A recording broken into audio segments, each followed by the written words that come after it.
Dr. Bryan, my name is Michael McCarthy. I know I met you back on the 17th of December when you gave your preliminary examination testimony in this case. I have questions to ask you. I'll tell you the same thing I told you that day. I have some questions to ask you this morning regarding your testimony, and if I don't make myself clear, please tell me that, and I'll rephrase the question, okay?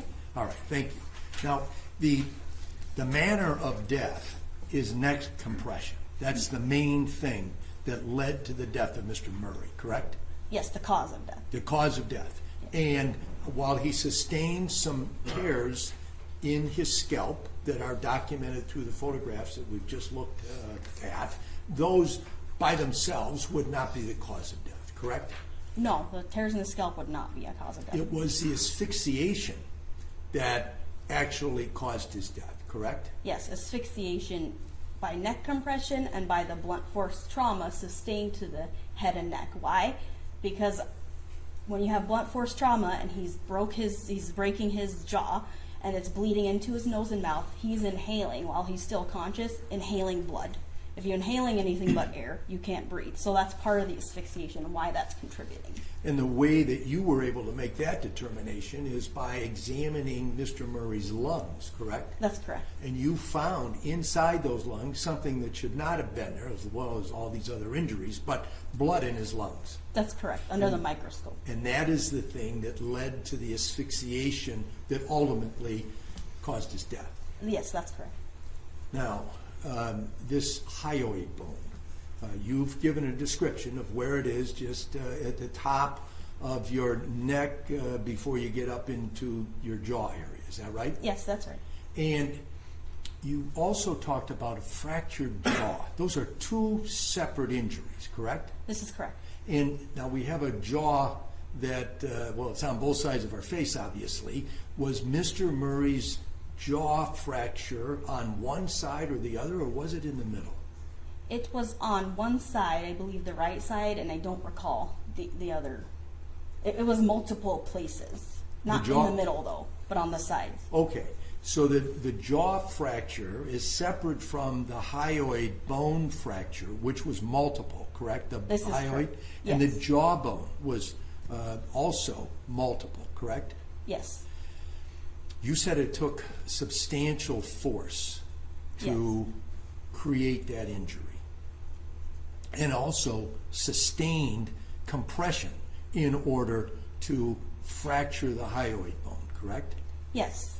Now, because the jaw and the hyoid bone are in close proximity on the body to one another, would the same actions lead to both of those injuries, those fractures to the jaw as well as the fractures to the hyoid bone?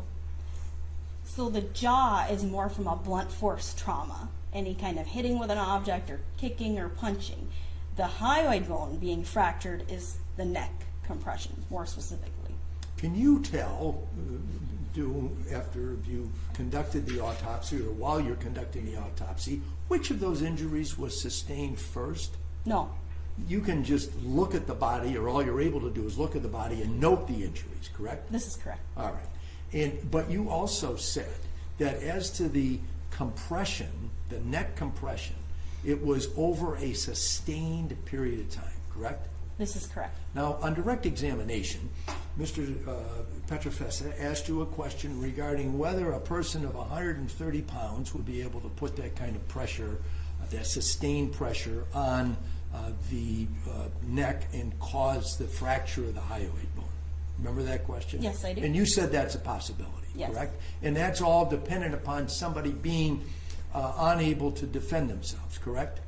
Unable or not, somebody could do that. It just would take a longer time if somebody was able to defend themselves and, push somebody off of their neck, because really you're compressing the blood vessels there and you're asphyxiating. Yes. And So that's why the time has to be sustained for the brain to just go anoxic, meaning oxygen is not being delivered, and for you to die. So a person who's got their hands bound is going to have a hard time, and their feet have a hard time fighting that off, correct? That's Yes, they sustained might. compression. Yes. Now, would a person, I asked you this question at the preliminary examination, and I asked then, I formed the question in such a way, I asked if a person in excess of 300 pounds would be capable of providing the amount of sustained pressure, the compression, that led to the fracture of the hyoid bone, the two fractures that Mr. Murray sustained? Yes. Now, having more information, I'm going to ask you a similar but somewhat different question. Would a person, a man, weighing 450 pounds be capable of exerting the type of sustained pressure that is caused by that led to the death of Mr. Murray because of the fracture to his hyoid bone?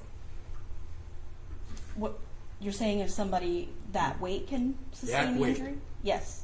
And 450 pounds is a substantial amount of weight, correct? Yes. And a person of that size could put that amount of pressure, or the required amount of pressure, to fracture the hyoid bone, correct? Yes, this is correct. Now, I know you said that a person that's 130 pounds could do the same thing, correct?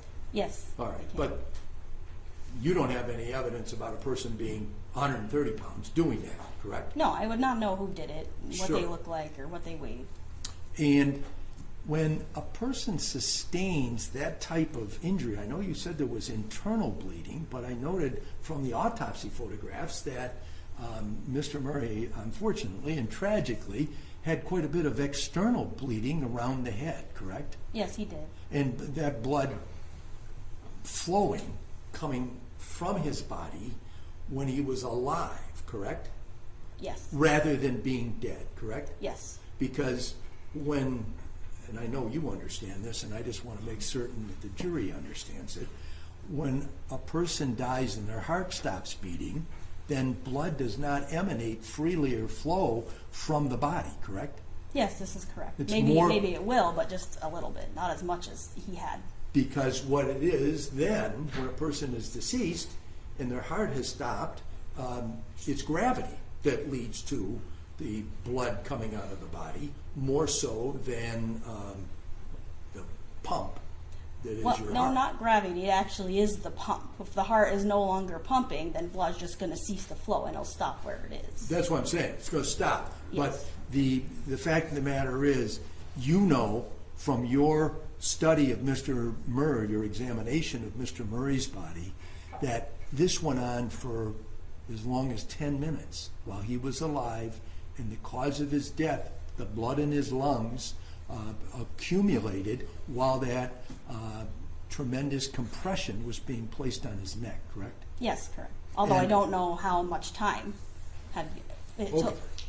So would you agree that if a person is immobilized, as it's evident Mr. Murray was at the time of his death, and this person is, the pressure is being exerted by a person weighing 450 pounds, it might not take the entire 10 minutes, correct? On It might. hyoid bone? It might not if he's completely unable to fight back. The timing, you said it looks, and you don't have any evidence based on what it was that you were able to observe of the body with the bagged feet and the bagged hands, how Mr. Murray's body was delivered to your autopsy room, that he did any fighting back, correct? I would not know that, no. Right. And it doesn't look evident that he did, given those circumstances, right? If he were tied up and then sustained injuries, he probably would have a harder time fighting back, yes. And one of the things that you documented in the photographs that we looked at was his hands, both his right and his left hand, correct? That's correct. And you didn't note any injuries to those? No injuries. Okay. So that means nobody's in a fist fight, or he wasn't in a fist fight. Correct. I mean, it doesn't look that way doesn't in appear terms that. of what you're able to observe during the autopsy, correct? That's correct. So then, this 10 minutes that you talked about, is that, I mean, obviously you weren't there, so you don't know as an eyewitness, but 10 minutes is an approximation. It could have been a shorter period of time? It could have been shorter, it could have been longer. Okay. Is there, I know you measured or I don't know that, tell the jury, did you measure the amount of blood that was in each of Mr. Murray's lungs? No, I did not. And the reason is I can't quantify it. It's kind of like you get like a soaked rag of blood and you're trying to squeeze and measure. So it's not something that I can quantify. Okay. I just know it's there. You know that it's 'Cause I can there. see it. And would you consider what you were able to see and know for a fact was indeed blood in each lung? Was it a minimal amount? Was it a medium amount? Was it a substantial amount? What measurement would you use just because of the way based on your experience as an expert, you were able to observe? It was a moderate amount, and this is the reason it contributes, moderate to severe. If it was minimal, I probably wouldn't contribute it, but it's more than that. And because it's more than that, that is the reason why your cause of death, or what you have said is Mr. Murray's cause of death, but your conclusion is this neck compression leading to asphyxiation. Yes. And the asphyxiation is caused by the blood in the lungs. The asphyxiation is caused by the compression of the vessels in the neck, one, and number two, the blood in the lung. Two causes. Yes, it's a contributor. The blood in the lung is a contributing cause. Okay, the real cause And then is the that main cause is sustained the neck. pressure on the neck. This is correct. And whether it's 10 minutes, 5 minutes, 12 minutes, that's the cause of death, no matter how long it took, correct? This is correct. And the bigger the force, the faster it would have gone. Likely it could have. Yes. A 450-pound person could accomplish that end a lot more quickly than a hypothetical 130-pound person, correct? Maybe, if they were able. Okay, thank you. I have nothing further. Will you do redirect? Yes, Jim. Okay, go ahead. Just a few questions on that. You didn't go to the scene, correct? I did not. Okay. And if the scene had shown a lot of blood at the scene, you would agree from what you just testified, that means that the heart is still pumping to put that amount of blood out there. Is that correct? Yes, this is correct. The blood isn't flowing at the scene until his heart stops. Would you agree with that? It is not flowing, or It wouldn't continue to flow this is until he correct. passes, correct? That's correct. Okay. Now, there was some testimony earlier that you said he was conscious during this period because you have the blood inside his lungs, right? Right. And Mr. McCarthy asked about him being immobile, I think, at some point in his cross-examination. Immobile has a lot of different terms, and it can be vague for definition. Would you agree with that? Yes. Okay. If I'm bound with my hands and zip-tied, that doesn't mean I'm immobile at that point, does it? No. Okay. I can still struggle with my hands like this. Sure. Okay. I can still fight back with my hands like this. Yes. Okay. The pressure on the neck, is that pressure on the neck from a frontal pressure? Could it be from a side pressure? Could it be from a rear pressure? It's not from the rear because the bone is in the front, so it could be in the front or the side.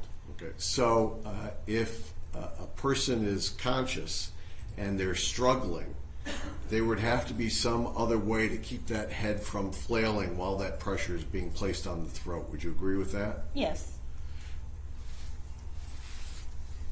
And there's nothing that you've testified to that couldn't be caused by a 200-pound man. Is that correct? That's correct. And the amount of time and pressure on that throat, if you start that pressure and you're choking and you're struggling and you're fighting, but you break loose of it for 10 seconds, for 30 seconds as you're struggling for your life, could that reset the clock of how long it's going to take? Well, yes. Okay. If a person is conscious and they're just not lying there letting you do this, that time period could change depending on how much of a fight is going on. Yes, that's right.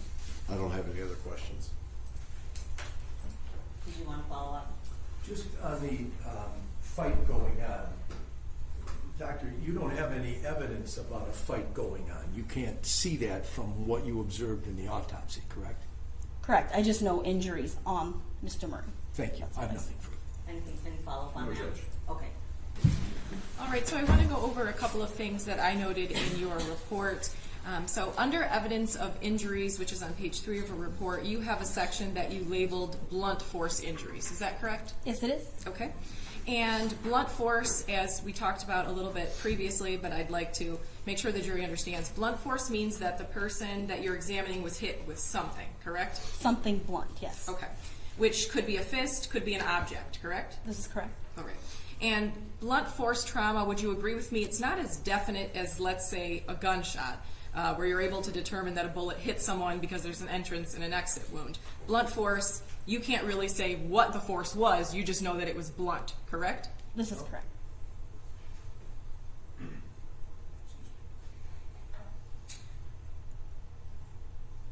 Now, unless there is evidence of like a bite wound or a ligature mark or an imprint of a boot, again, you're not able to determine exactly what the cause of the injury was, correct? That's correct. Blunt force can even be when someone falls and hits the floor, correct? Yes, of course. So it is possible that some of the injuries that Mr. Murray sustained were caused by him falling, correct? It's possible, yes. Now, I believe you testified that none of the injuries to the head, the lacerations that we saw, are immediately life-ending, correct? Not by themselves, Correct. immediately. All right, so let's now move to the neck. You listed, obviously, neck compression as the primary cause of death, correct? Yes. Okay. Now, a fractured or broken hyoid bone does not mean, in itself, does not mean immediate death, correct? This is correct. Now, you previously testified that to fracture or to break this bone, it would have been direct pressure, specifically to the neck, correct? Yes. Again, that could be an object being pressed to the neck, correct? Yes, it could be. Could be hands, could be a knee. You're not able to tell us. That's right.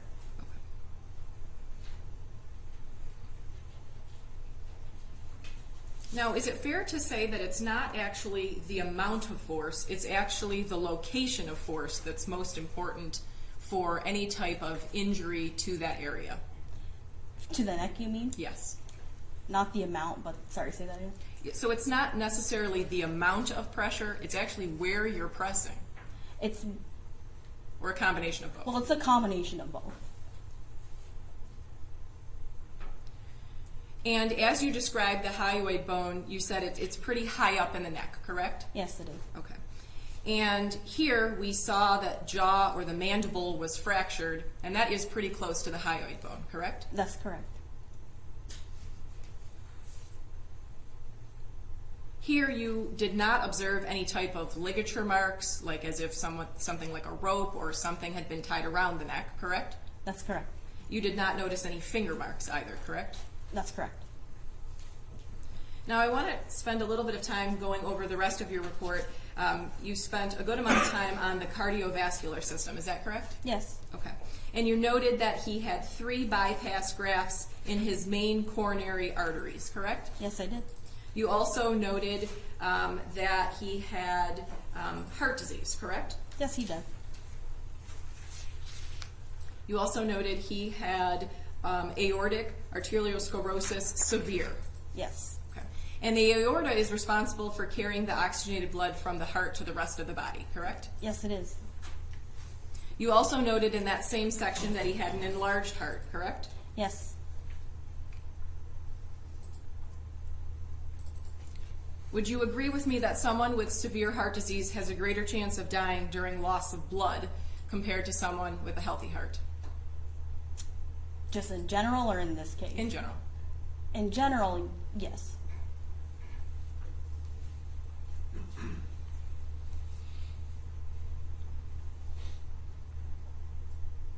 Now, you testified that when someone's heart actually stops, the blood would stop coming out of the body. Is that correct? Yes, or very minimally it would come out. Okay. And I think you testified that you had not actually seen photos of the scene. You just see the person that is brought to you. Is that correct? I did not go to the scene, but I did see photos. You did see photos. And from those photos, you were able to determine that there was quite a bit of blood surrounding Mr. Murray, correct? Yes, I do recall that. Okay. So taking that with the evidence of finding blood in Mr. Murray's lungs, it was your determination that he was alive for a period of time, correct? Yes. After sustaining the injuries, I should say. Yes.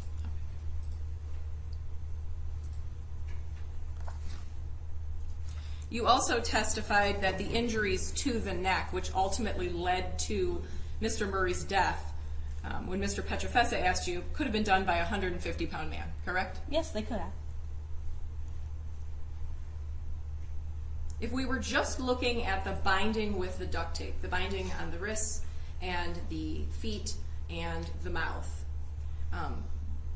that would have not caused death without any other injuries, correct? Correct. I have nothing further. Redirect. Just briefly.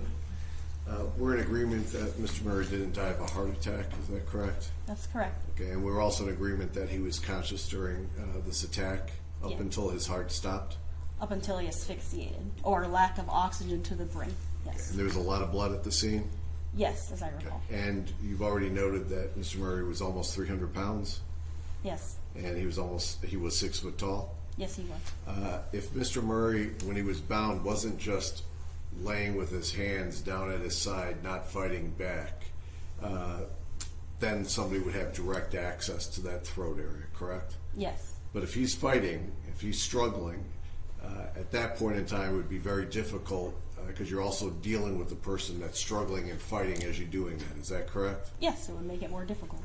And once a neck compression starts to that throat, if somebody was to break that pressure as it was going on, even for 20, 30 seconds as they're struggling around, would that reset the clock of how you have to start again to inflict that injury to stop? Yes, it would. No other questions, Judge?